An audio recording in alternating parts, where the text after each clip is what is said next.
ladies and gentlemen, welcome once again to the Sweet and Sour Report, your latest in all the latest news and rumors of professional wrestling that may or may not be complete and total bullshit. This is your host, the Quintastic one, James Milligan, and we are brought to you by the Angry Marks Podcast Network. Without any further ado, let's go ahead and jump right into the latest in news and rumors in professional wrestling today.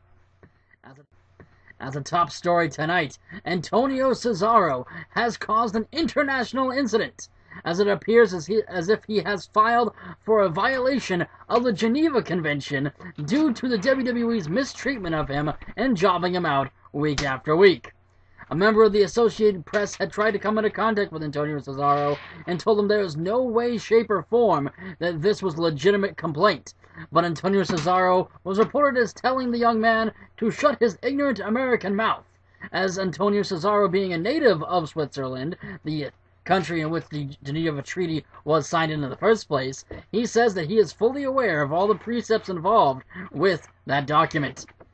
And what is perhaps an even more awkward and interesting development in the story is that the nation of Switzerland has declared that they will bring up Antonio Cesaro's grievance at the next United Nations meeting. More on this story as it develops, folks. In news related to Impact Wrestling, it appears as if these voting brackets, when it comes to the Gut Check Challenge voting system, is going to be rendered completely and utterly pointless in June. Once those brackets are closed and the winners are finished, it will be determined that those winners are going to be carted out to the ring, only to be simultaneously and single-handedly destroyed by D'Lo Brown of Aces and Eights. It appears as if that we have a exclusive transcript spoiled to us here at the Sweet and Sour about the angle, with a portion of the promo that D'Lo Brown plans on delivering on that night.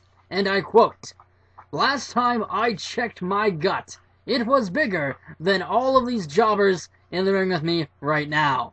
End quote. The logic being behind this is that Aces and Eights will begin a feud with the Gut Check Challenge judges, because apparently they were all jealous of D'Lo Brown all along.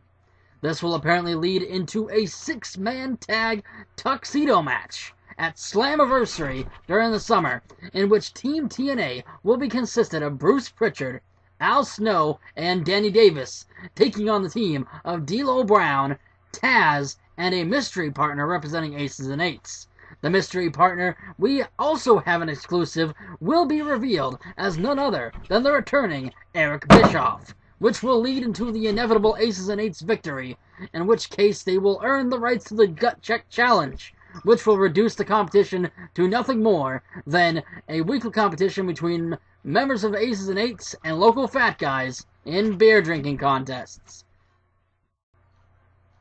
After the recent box office success of WWE Studios' The Call, starring Halle Berry and featuring David Otunga, there appears to be rumors running around that David Otunga is scheduled for a mega push after a repackaging of his gimmick to that of a police officer, channeling the spirit of the former Big Boss Man. WWE Creative is slated as feeling that if they could make a megastar out of rapper John Cena after turning him into a Marine, the same could be said for one David Otunga.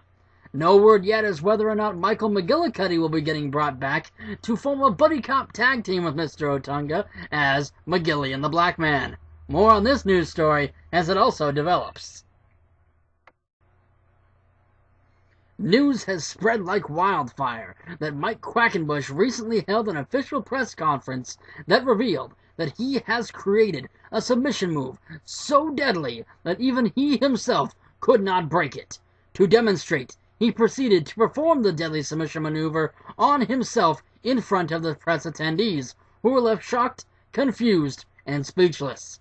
Pictures were taken and uploaded to the internet, but were also immediately taken down by government officials, who released an official statement that said, and I quote, "Nobody needs to see that shit." End quote.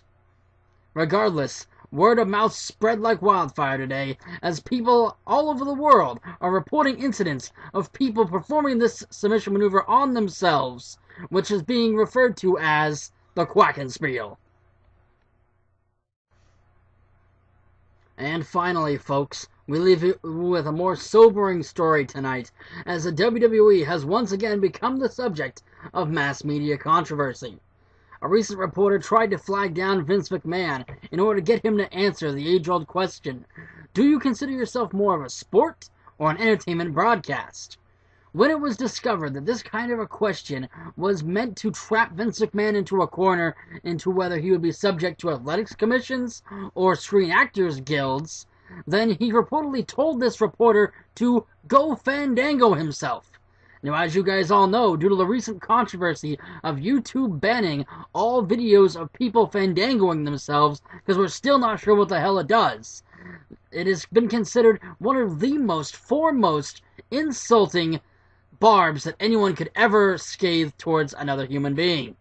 Vince McMahon has since apologized for the comment, but still, it appears as if WWE will be hearing about this for years to come.